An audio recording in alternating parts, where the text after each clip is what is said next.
tüfek mi durup keşide, ya benim kaygıma kalın bana.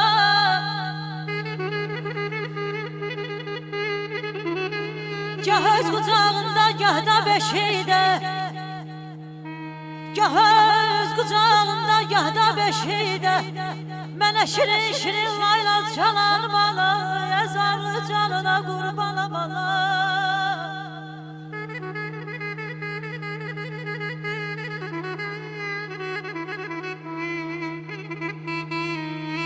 Balda verə bilməz balanın dadın,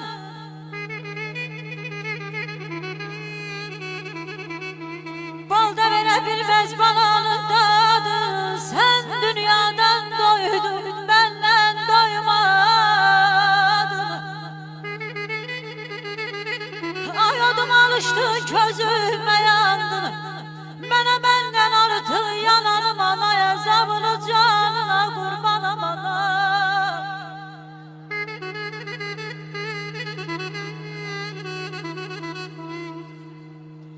Oxuda eşidim həzin səsini, duyum qucağımda xoş nəfəsini.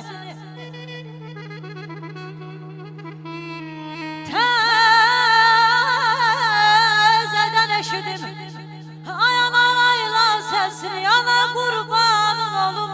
Mənə layla de, mənə layla de, mənə layla de.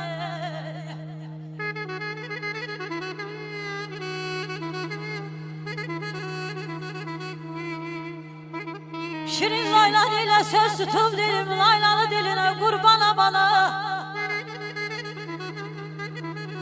İlk defa elimden yapışıp elin, o dayak eline qurbana bana, ezabılı canına qurbana bana.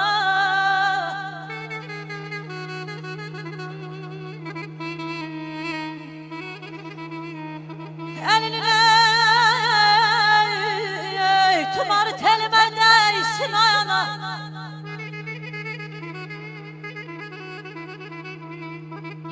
Elinin tumarı telime değsin, gülümse